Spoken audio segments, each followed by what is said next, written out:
Welcome back to the YouTube home for BamaOnLine.com. BOL senior analyst Travis Reier, joined by my trusty staff mates there at Bama Online, Mr. Clint Lamb, and also Jimmy Stein down there in that bottom square. And late night with Alabama hoops. It's been a thing here of late, guys. Last Sunday night, they kept you up. The Crimson Tide did, and that second round win over Grand Canyon.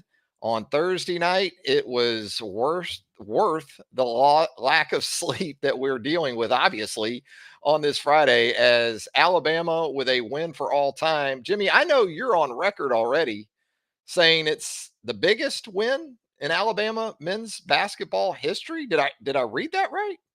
You did. I can't imagine that there's a bigger one in terms of being, first of all, it's only the second trip to the Elite Eight. And I'm basically putting the tournament ahead of all else, including SEC championships. And I think that's the question of where, if my opinion is off or people will disagree. Some might say, no, I think winning an SEC championship, a regular season championship's a bigger deal. I disagree, just in the sense that I think so much of the focus is on the NCAA tournament in modern times. So I think the farthest you go in the tournament is your biggest win. And the last time Alabama won its way to the Elite Eight, they didn't have to beat a number one seed to get there. They beat a number one seed earlier in the tournament, but they didn't beat a number one seed in the Sweet 16 that's a blue blood, literally, like North Carolina. So, yeah, I think it's the biggest win in the history of the program. You think about the 2004 run, that's kind of where you default to with those type of qualifiers, right? And to get to the Elite Eight, you did beat a Stanford team. When you talk about seeding and things like that earlier in that tournament, before you took out Syracuse in the Sweet 16. But I might be with you because it is literally all about March. And this is why the CBSs and their 17 different networks pay what they pay for rights fees. It is a brand. It is a brand that really isn't exceeded perhaps in all of athletics. I guess you could say World Cup soccer, something like that globally. But in terms of American culture, it is huge. And so, Clint, where are you at on this one? It's North Carolina. First and foremost, you want to talk about brands. North Carolina basketball. North Carolina was the one seed, albeit the lowest of the four one seeds. But maybe just the dramatics too, in which it went down. The finish to that game is one that'll sit with Alabama fans forever, I got to think. Yeah, I mean, and what's crazy is it's like, just look at the way that they played, and they kind of done this all season. And I thought it was kind of fitting. You get down by double-digit points in the first half to, a number one seed, one of the best basketball teams in the country, and you figure out a way to battle your way back. You figure out a way to start, swapping blows. North Carolina would take a lead. Alabama would come back and take a lead. Very fun back and forth game. Very exciting brands of basketball in the way that they play. So it wasn't like it was some sort of, slugfest that was a defensive struggle that wasn't, it was good basketball, but it wasn't, a lot of fun to watch. It was a lot of trading blows as far as, hitting big shots, coming up big in big time moments. And I mean, just the performance from Grant Nelson and what he was able to do. He's had some struggles this season. He's been, I think, better than fans give him credit for, but he has definitely had some struggles at various points. And to see him come out the way that he did in the biggest moment of the year, I thought was huge for him, and it was huge for Alabama. Jimmy, you see Carolina score 54 points in the first half, and you're thinking, wow, well, that defensive effort against Grand Canyon University, that was a one-off, but really turned things around in the second half. And you can talk about, well, RJ Davis having a rough night, scored right around 20 points, but needed like 20 shots to get there. But I thought a couple other things too. Obviously, Grant Nelson, huge. But Ryland Griffin kept Alabama in it a couple of times with some huge threes. Mark Sears, I thought, did a nice job of being patient. He was obviously the focal point in a lot of ways of that Carolina defense. He didn't push it too much. Only 3 turnovers in the second half too. They kind of cleaned some things up because for a while there, it was more of an issue of in the first half, they're not getting enough shots. They're not getting the ball up enough. They turned it over 7 times. And then a guy like Nick Pringle, I call him Never Know Nick because possession to possession, you never kind of know. But the guy is going to battle in there. And against Baycott, I thought he and Nelson did about as good as you could do. Interesting from Nate, too, the approach he took against a couple of those Carolina guards, essentially leaving them unguarded. It hurt Alabama in the first half. Those guys actually knocked down some shots that they typically don't hit. But patience, too, poise from this Alabama team that you anticipated being more so on the other side. But that's where the portal, staying old, Strada was huge, Sears obviously big. But as much as anything, I walked away feeling like this is why you brought Nelson and Estrada in, especially. I thought really in the first half, guys, that Alabama gave up 54, but I didn't really feel, as strange as it sounds, like they were playing terrible defensively. I thought North Carolina was sort of unconscious, made 10 threes. from yeah, which is not their typical. Mm-hmm. That's not what North Carolina typically does against anyone. I just thought they sort of had a magical first half. North Carolina did offensively. I liked Alabama's effort. I liked that Rylan Griffin wasn't letting RJ Davis go wild, because that's the real concern. You're talking about the ACC Player of the Year, but I thought Rylan did a good job on him. And my hope at halftime, which ended up coming true, was surely Carolina can't shoot like that in the second half. Surely they're going to regress to the mean and not only be more typical Carolina, but maybe below average. So, I mean, they're just not going to be insane for 40 minutes like maybe Providence was against Alabama in 1987, sort of what it was reminding me of, even though Carolina is obviously a more gifted bunch. But I didn't really think Alabama's effort was bad at any point, and I didn't think the defense was terrible. People have to just remember sometimes about, in terms of giving up raw points, Alabama plays at a quick pace. I don't care how good you are, you're not going to beat teams 110 to 50. I mean, if you're scoring around 100 points, the other team's going to get 80. I mean, that's just going to happen when you're playing big-time basketball and you're playing at that pace. People have to stop looking at the raw number of points and more on points per possession and efficiency numbers. Now, Alabama's not great at that either. They're just not as dreadful as it sounds when you're talking about just the raw points given up. I think North Carolina scored all those points because of pace of play, and they were shooting just unconscious. In the second half, they regressed to the mean.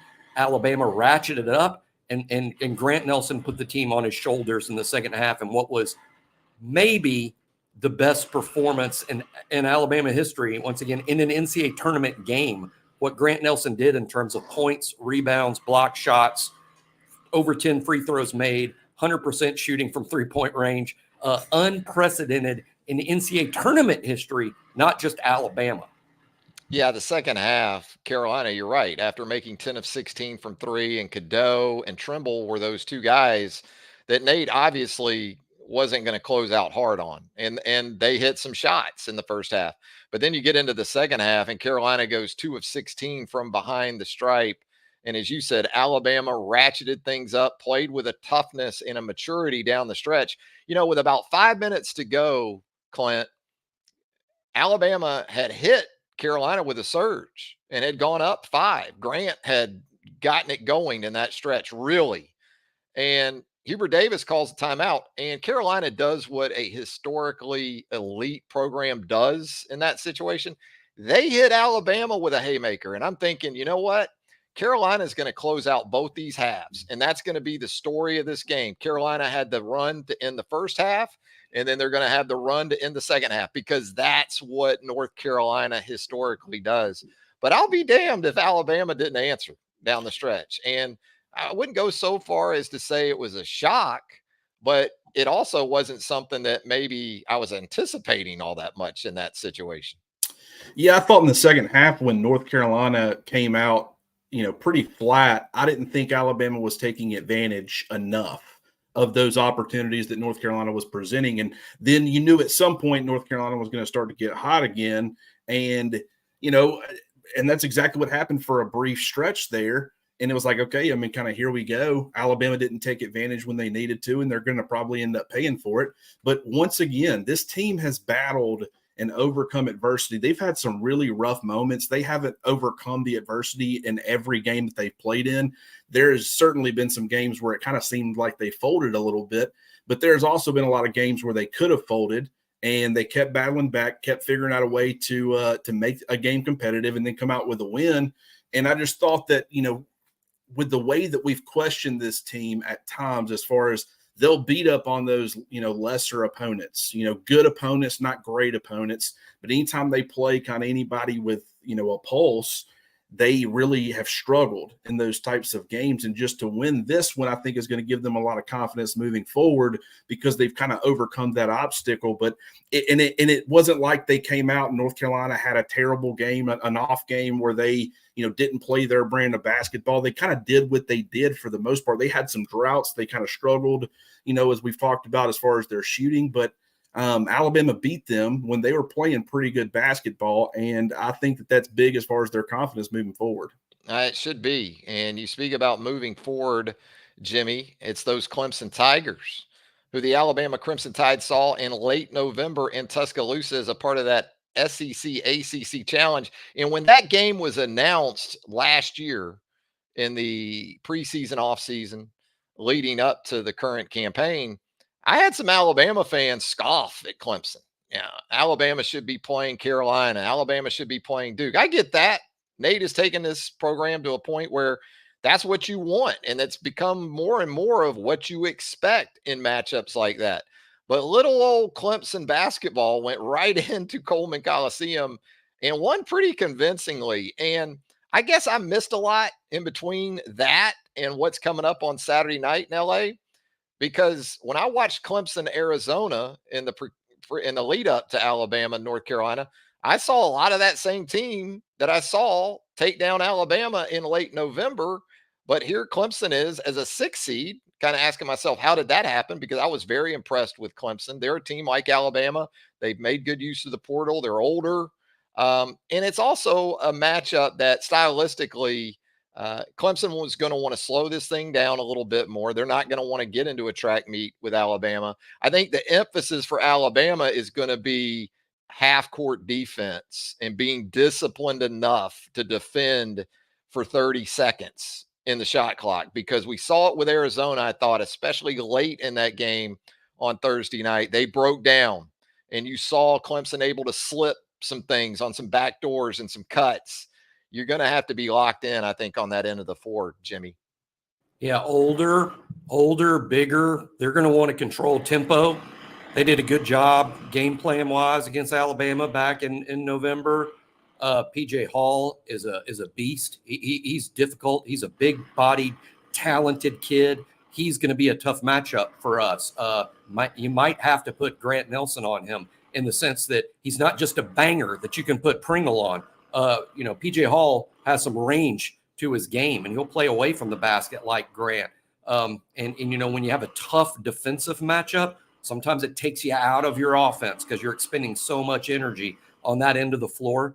I think that's a challenge for Alabama. The short turnaround is a challenge. But I like how Alabama's got film here. I mean, Alabama can watch. Clemson has every reason to do what they did the first time. And Alabama has every reason to change what they did the first time. So it's going to be fascinating to watch that end of it.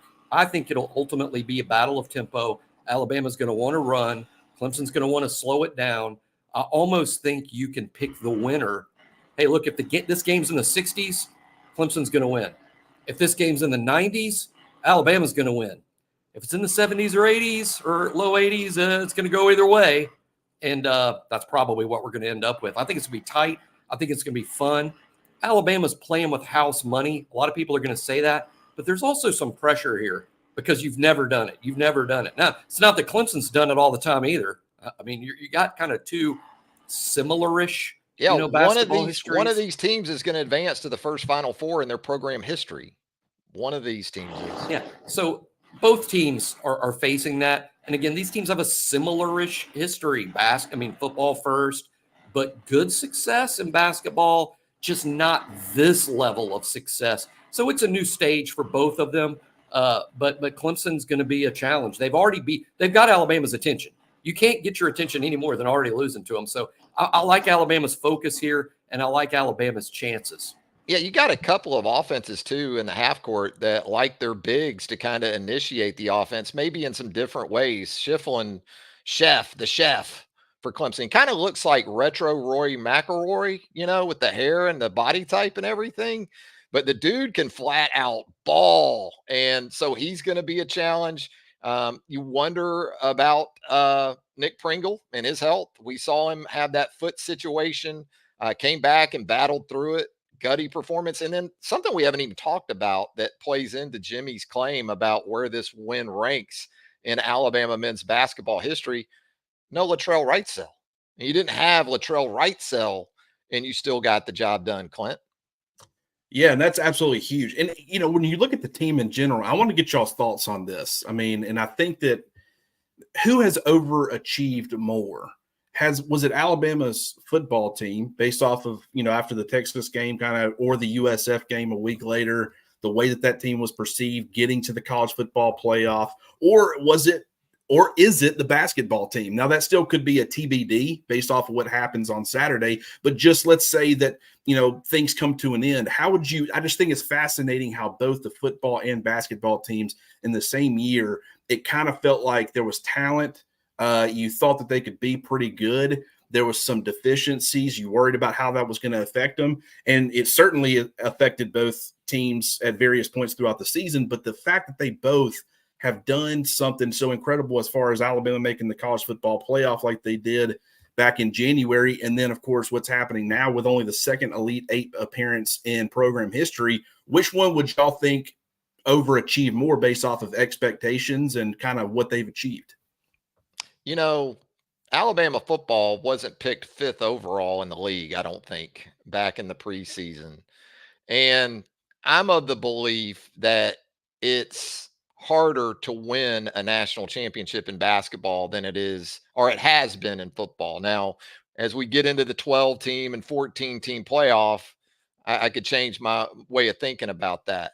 I would say, Jimmy, it has to be basketball for me, with losing 2 lottery picks, not having a projected first-round pick, at least for this summer's NBA draft on this team. Yes, the draw is everything, and I think it was beneficial to Alabama, especially the first 2 rounds. But eventually the bill is coming due in this tournament. You're going to have to beat some people to get to where you want to go. And I know Clemson's a 6 seed, but I thought they controlled Arizona. That wasn't a fluke on Thursday night. They were the better team. And so for Alabama to get to this point, I'd still go with the Crimson Tide, and the potential is there for them to even exceed what we've seen, Jimmy. I like the analogy a lot. I mean, I can see that because the expectations got really low after South Florida. Now, prior to South Florida, prior to Texas, some expectations were there, but tempered with the new quarterback, a young quarterback, all the new changes. With Alabama, I remember being asked, and trust me, as you guys know, and everybody that subscribes to BOL, I'm not short on having an opinion. I'll have an opinion on basically anything. Ask me about a TV show I've never seen. I'll give you an opinion on that too. But Brazilian steakhouses, go. Not enough snakes. What I said before the season when somebody said, Jimmy, you haven't predicted the 1-loss record for the basketball team. Why not? And I'm like, I'm not going to. Yeah. I'm not going to because I have a lot of confidence in Nate Oates, but this team is it's almost like a Frankenstein monster. They're a mid-major team. Grant Nelson's from North Dakota, Reitzel's from Fullerton, Estrada's from Hofstra, Mark Sears from Ohio University. Yeah. It's a mid-major team, and all these parts are new, and all the coaches are new. So I can see them having a great year. Why? Nate Oates. I can see them having a bad year. Why? All these new parts don't mesh together possibly. So I literally did not predict a 1-loss total because I didn't know what to expect. In football, you did have a lot of new parts. There was some mystery, but you also had Nick Saban, who is consistent as death and taxes. So my answer is basketball. Why? Nick Saban. We have a question here in the comments that I wanted to get to here in relation to Grant Nelson, because it seems to be an ongoing question about whether or not he might come back next year or could come back next year. I believe he is listed as a senior, Jimmy, on Alabama's roster, but he does have a year of eligibility remaining. That's true. The only player on Alabama's roster who cannot return to college basketball is Aaron Estrada. All other players, those listed as seniors, can return due to a COVID year. Sears can come back. Nelson can come back. Pringle can come back. Reitzel can come back. But will they? We can do a whole nother show on the portal, NIL, the changing landscape. Again, I don't want to predict what Alabama's roster is going to look like next year. I have no idea. But Estrada is the only player that's out of eligibility. Yeah, and enjoy this run while it is still ongoing. I guess from a ticket perspective, too, if you wanted to get out there, they should be reasonable because the Blue Bloods are going home. You got Carolina, Arizona gone. I had a question on Twitter about the ticket man in LA being upset with this. Well, the ticket man out there, he makes his money on the pro sports. He makes his money on the Lakers. He makes his money on premium seats, probably at Dodger Stadium. This is almost like a freebie, regardless from that perspective. But with it being Alabama and Clemson, if you want to jump on a flight and get out there, you should be able to do okay from a ticket perspective. So there are some thoughts on Alabama men's basketball, second Elite Eight appearance in program history, first since 2004. That's a long time, obviously, 20 years. But boy, for Clemson, we're talking about 1980, the last time that program advanced to an Elite Eight. So again, one of these teams, first time ever, program history, going to advance to a Final Four. And interestingly enough, I guess, Jimmy and Clint, that Final Four going to be in Glendale, where these two schools met for a football national championship not too many years ago. You guys want to talk some spring football? Well, we got a chance here. Let's do it. Let's do it. Some post-scrimmage football thoughts. After Thursday's workout at Bryant-Denny Stadium, we heard from Kalen DeBoer. He touched on a number of issues. I guess just to get going, Clint, what I found interesting was that Kalen gets it in terms of not getting too player specific when he's asked about positions like quarterback, unless you ask him specifically.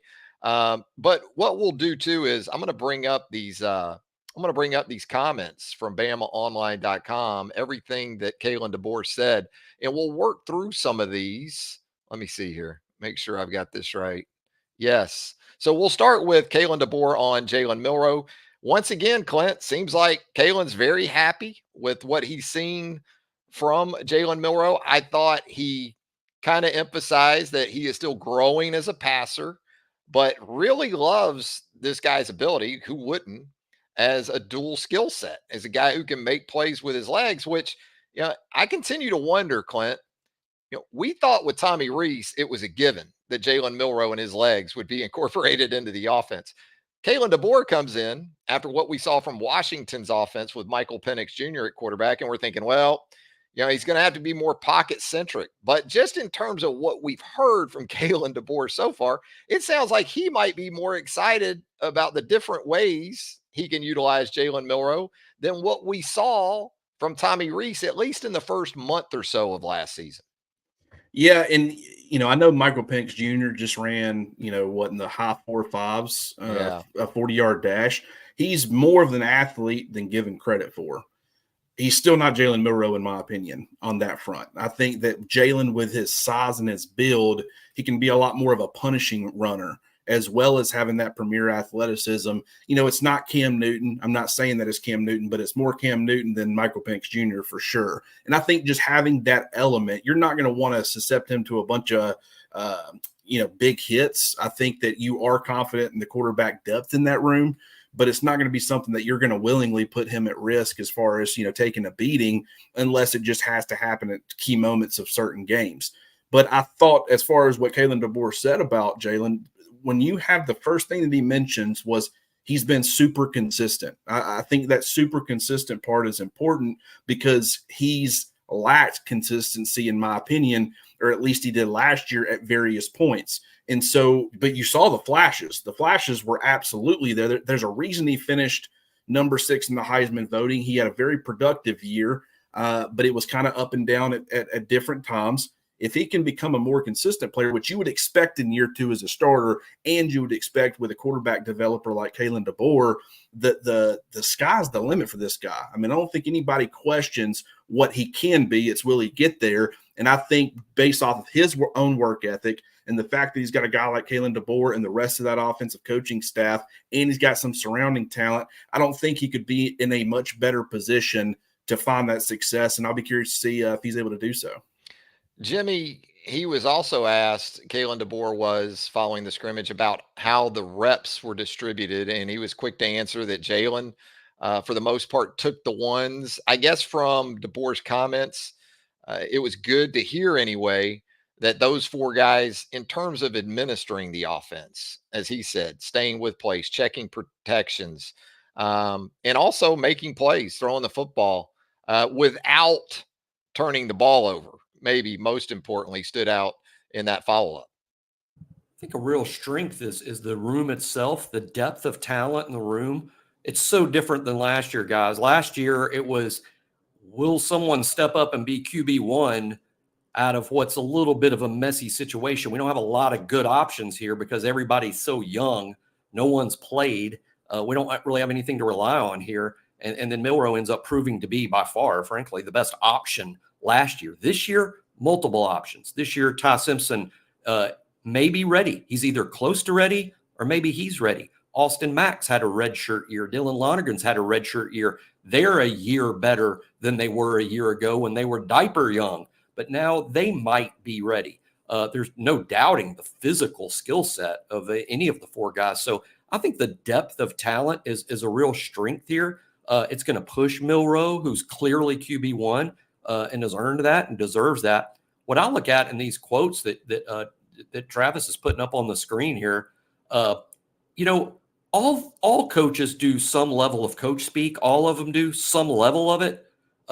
You don't expect any head coach, certainly not a nice guy like DeBoer, but almost any head coach isn't going to go too negative by name on his quarterbacks. He's not going to say, well, this guy's not doing well. Boy, we don't have a lot of confidence in this guy. They're going to speak up pretty much all their guys. That's typical. But what I look for in trying to read almost between the lines is, what is he saying that he doesn't have to say? He's got to say some positive things, some good things. Where does he go beyond what he has to say? Because that's where you can really learn something. And to me, guys, he's really raved about Milroe. He hasn't had to do that. He's only had to acknowledge that Jalen was good last year, that he's got some experience, and he's hopeful that he will transition to the new offense and pick up where he left off. That's all he's got to say. But he doesn't. He goes beyond that. He really raves about him, and you can tell he's excited about the legs, as Travis brought up. And I noticed one of, maybe I'm reading too closely, but he did say that they threw touchdown passes. He didn't say Jalen. He said they threw touchdown passes. So I just think Alabama's QB situation as a whole is much better than it was a year ago, and right on time, because the offense posse has sort of arrived from Washington. Let's talk about Jalen Hale's injury status, Clint. He was asked, Kalen DeBoer was, following the scrimmage, about that situation, and DeBoer replied, I think as far as an update on Jalen Hale, he did have a significant knee injury and he'll be down for the spring, but there's some evaluation that will take place to kind of figure out what the timeline will be as far as the rest of the year and so forth. We already touched on this a couple of days ago here on the YouTube home for BamaOnLine, but it doesn't make it any less impactful to hear it a couple of days later, straight from Kalen DeBoer, that it is a significant knee injury. And some of those scenarios that we outlined here on Wednesday, I think you're going to continue to build on, depending on what this situation truly is and how it plays out. Yeah, I completely agree with you. And it's unfortunate because, he was one of my guys that I was thinking could have a really big role in a breakout year in Kalen DeBoer's offense. I just think that he fits. I think that he showed flashes last year. And, there was a lot of room for growth, and I fully believed in his ability to get that done. And you hate it for him. I'm sure he'll come back stronger. We don't know how long exactly he's going to be out. Obviously, we know it's for the spring. Based off of those comments, it's kind of like, we really don't want to speculate too much further than that, because there's still some evaluation that needs to happen as far as the progress and such. But at this point in time, I would say that it would probably be a pleasant surprise for everybody if he is able to get back on the football field sometime in 2024. That's speculation. I will fully admit that that's speculation, but that's just kind of what I took away from it. And, you can never know. Sometimes things look a lot worse than they really are, but that's kind of what we were kind of expecting to hear to an extent. But Alabama's got receivers. They've kind of mixed and matched, which is what Kalen DeBoer mentioned in his press conference, as far as getting guys reps with the 1s, 2s, 3s, letting them kind of get work with all the different quarterbacks. Obviously, you got a lot of guys in that quarterback room that you want to see, mixing and matching with some of these guys, letting them build chemistry and rapport. But it's, Jalen Hill, and just the fact that he can be that X receiver, kind of be on the ball as an outside receiver, kind of handle press coverage. He's not overly big, but I think he does a good job of getting off press coverage. I think his blocking on the perimeter could have been extremely useful, even though I think a lot of other guys can do that too. But this is certainly Alabama can withstand this. They got some other options in the room, but I don't want to downplay how significant of a loss this is, because I was a big believer in Jalen Hill and will continue to be moving forward. Yeah, you just hope for a speedy and full recovery. And you're also thankful you got a guy like Jeff Allen running that area of your program from a sports medicine and rehab perspective. Jeff is a pro's pro, has extensive experience in the program, and the relationships I think he builds, as much as anything, is so beneficial in times like this, especially for a young player who probably hasn't experienced a situation like this, and not just physically, but mentally, psyche, those type of things that Jalen's going to need to push through. Even when it gets to a point where he's cleared to return, there is still going to be that part of it psychologically that you want him to be able to just blast right through. Now, Jimmy, you mentioned it. We heard touchdown passes from the quarterbacks in this scrimmage from Kalen DeBoer, which of course leads people to maybe freak out about the defense. Well, the secondary, right? There it is. There's the concern. But look, if that's your sort of reaction, and you need to hear something maybe more positive about the defense, it sounds like, based on in his answer about pass protection and the offensive line play, he mentioned that it was pretty good from a pass rush perspective. That's more of a point of emphasis of development and growth, with an emphasis on those offensive tackle positions. He did say he liked the run game with the offensive line play, but I'm going to guess that some of those edges and maybe even some of those interior guys did some nice things in the pass rush on defense. That is great news, because you lost Dallas Turner, you lost Chris Braswell, you lost Justin Aboigbe, who people don't think of as, oh, he's a pass rusher. Well, he had like 7 sacks. One of the things I've been meaning to look up, and I will at some point during the long summer, but I wonder if a player heavier than Aboigbe had more than 7 sacks in the SEC last season. I don't know that that's true. I think Aboigbe might have led the SEC in sacks for 290-plus pound defensive linemen.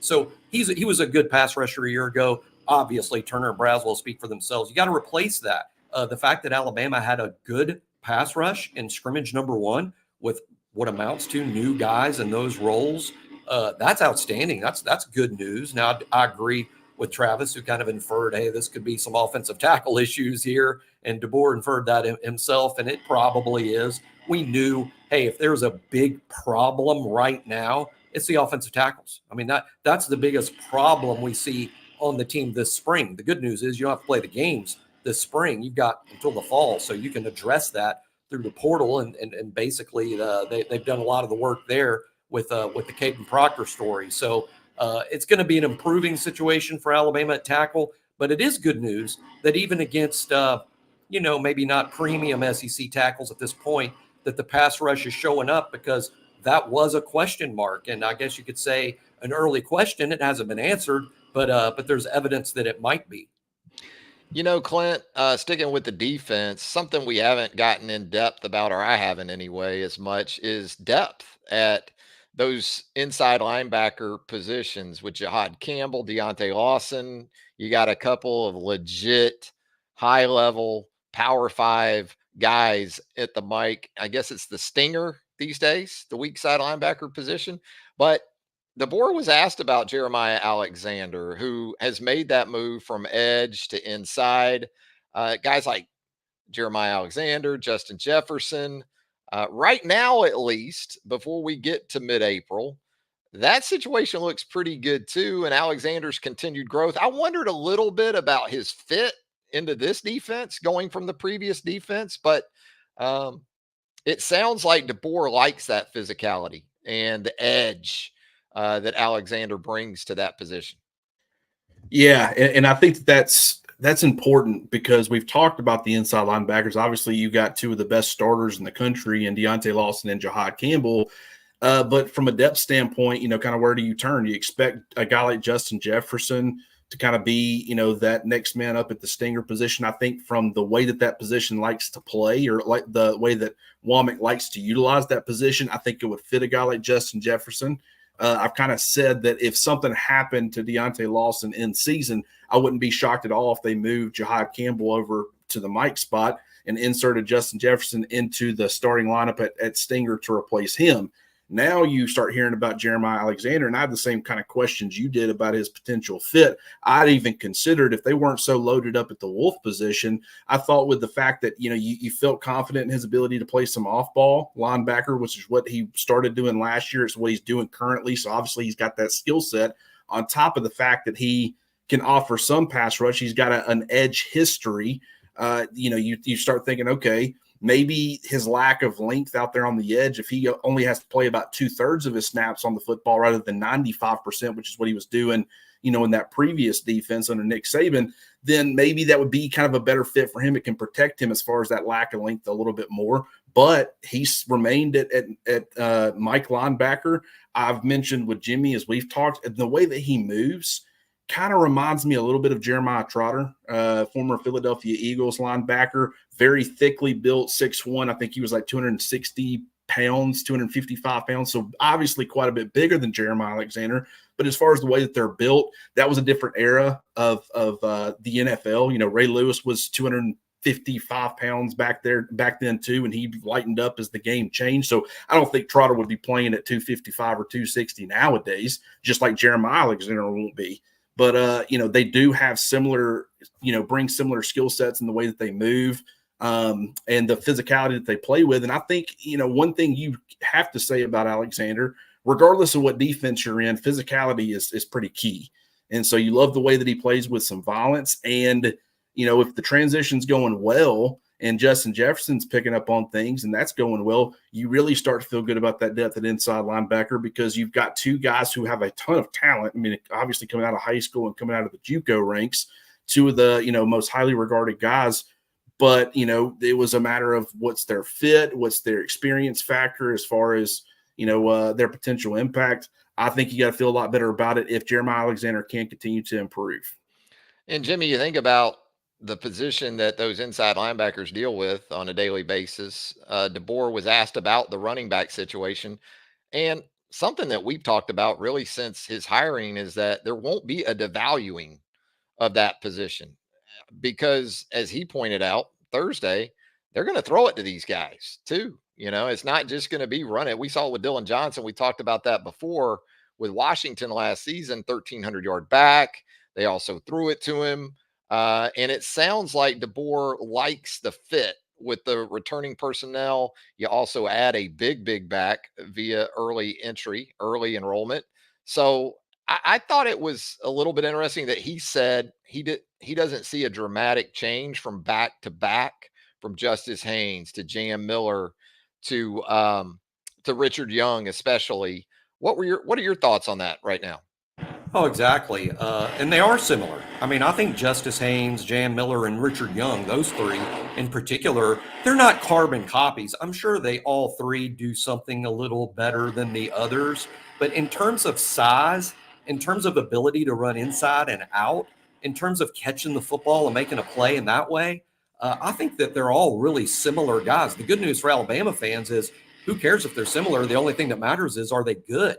And I think all three have a chance to be great players. We've seen glimpses of both Haynes and Miller in the games. I think they've shown glimpses of greatness, and this is the year that we'll find out whether they truly are great. Now, Daniel Hill, he's a little different than those three. He's a bigger guy, probably not as quick or as fast as the three smaller guys. He's the one that's bringing something a little different to the table. But let's always remember this about Daniel Hill. When he played 7-on-7 ball in the summer, guys, he played wide receiver.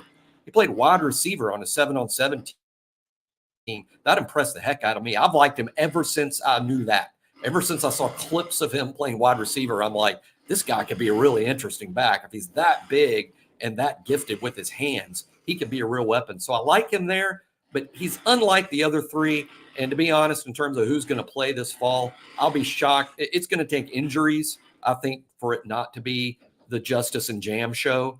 I think they'll be the main two guys. And if they get hurt, then Richard Young. And if he gets hurt, then Daniel Hill and Kevin Riley will show up later this summer. But I'm super excited about the Justice and Jam show. I think that they're a step up talent-wise than what Alabama's had in a couple of cycles. And I think they'll be good fits in what DeBoer wants to do, especially with him throwing the ball and coming off a year where he had a 1,200-yard back. Yeah, Daniel Hill at about 235 playing wide receiver. Good luck pressing that guy. I'd split him out there and put a Jalen Waddle type, stack a guy right behind him and just let him just run that, that interference and get my next guy freed up. It's a good situation at running back. And it's apparent that obviously Kalen DeBoer sees a lot of that with what he's inherited. So, Clint, what are we going to be focused on post Easter coming up here? And we certainly hope each and every one of you out there have a safe and peaceful holiday weekend. Moving into this second half now of spring drills, a couple more scrimmages coming up. You got the coaches clinic, A-Day, obviously going to be a huge event on April the 13th. Is it a continuation of the first half? Offensive tackle, secondary, moving on without Jalen Hale at wide receiver, adaptation with these quarterbacks and this offense in general with the new staff. Same thing for the defense. Do the storylines change all that much here coming up? No, I think based off what we heard coming out of the first scrimmage, the concerns that a lot of fans have with the offensive line and the pass protection, as far as, body types and fits and personnel and availability of certain guys, there's been some question marks surrounding that spot or that position group. There's obviously been some questions about the secondary, particularly at cornerback and the inexperience there. Coming out of the first scrimmage, I don't think those have been alleviated much at all, but what I'm saying is that was the expectation anyways. Like, you expected those two position groups to struggle. How do they improve? What kind of things is Kalen DeBoer going to be saying about them the next time he talks to the media, or after the next scrimmage, what he's saying about them? I'm sure that we'll be asking how they've improved and areas that they can still improve with those two position groups. But I think for me, that's the number one thing that I'm looking at right now, because everywhere else, it's kind of figuring out who's going to go where, who's going to be a starter. Like, what's the pecking order going to look like at receiver? What's the pecking order going to look like at running back? The defensive front's, pretty loaded up, but where are guys playing? What's the pecking order there? I mean, just really the secondary and the offensive line is the only two position groups that we have major question marks regarding right now. And, I think regardless of what happens moving forward, more than likely they've already targeted a transfer portal offensive tackle and Caden Proctor on top of Bertrand. They could end up targeting another offensive lineman potentially. And I certainly think they're going to be targeting a corner. So regardless of what happens, over the next couple of weeks, I do think that those are still going to be some portal targets if Alabama can find the right fit and the right guy. But, that is something that I'll be keeping an eye on, probably more so than anything, because the offensive line, and we talk about this all the time, is where everything starts. I mean, you can have mediocre play at receiver, you can have mediocre play at quarterback, at running back, and your offensive line can survive without that. It can be a really good offensive line without those other groups being good. You can't have good receivers that are being productive and good running backs that are being productive and good quarterback play who's being productive if you aren't getting quality offensive line play. So that's going to be critical. And in today's college football, with it being a pass-happy, style, you got to have quality play in the secondary, and you got to have a quality pass rush. And so pass rush will probably be, third in that pecking order, but definitely the cornerbacks and definitely the offensive tackles. Yeah, in a league like the SEC, you can scheme away some of your issues, but you can't just totally hide people.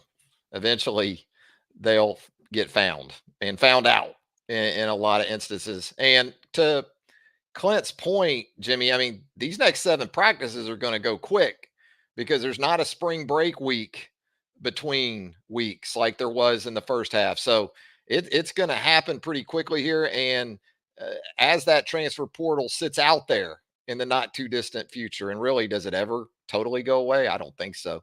But evaluation both ways, coaching staff, players, where do I fit? Do I fit? Coaching staff, does this guy, do these guys, translate to where we're headed? It's a fast and furious 2 weeks coming up, it seems like. Next week is the first week, guys. That's why everybody listening to the show needs to be on BOL and be on the round table and reading the stories, because next week is the first week, and I believe the only week of spring, where there is practice Monday, Wednesday, Friday, and a scrimmage on Saturday that is semi-open to some members of the public. So there'll be more information out about that. But the point is, it's a lot of football next week. It's the only week of the spring where there's a lot of football. 4 practices culminating with the scrimmage. So a lot will be determined. And the spring portal, as Travis mentioned, it opens 2 weeks from Monday, and there is going. We've all heard Josh Pate reference it, I think, in his show. I'm anticipating it as well. It's going to be chaotic. Yeah. That Monday when the portal opens, it'll be chaotic. It won't be the overall numbers of the winter portal, and it won't be completely populated by big names like the winter portal, but the season's almost here. You don't have to have as much traffic or as many big names for it to be big stories, because the season's right around the corner now. It is, and never a better time also than now to subscribe to the BOL YouTube channel. If you haven't already done that, we recently surpassed 8,000 subscribers. We thank each and every one of you have helped us make that happen right here. If you haven't subscribed to the BOL YouTube channel, hit that subscribe button right now. Turn on those notifications. Hit a like button for us every once in a while. We'd appreciate that as well. But as Jimmy said, the roundtable, our message board there at BOL, that's where you absolutely want to post up with us. And with that, guys, Clint, Jimmy, have a great Easter weekend. And boy, we'll have plenty to talk about when we get back. Looking forward to it. Awesome, so for Clint Lamb and Jimmy Stein, Travis Reier, again, wishing you a safe and peaceful holiday weekend. And until next time, so long, everybody.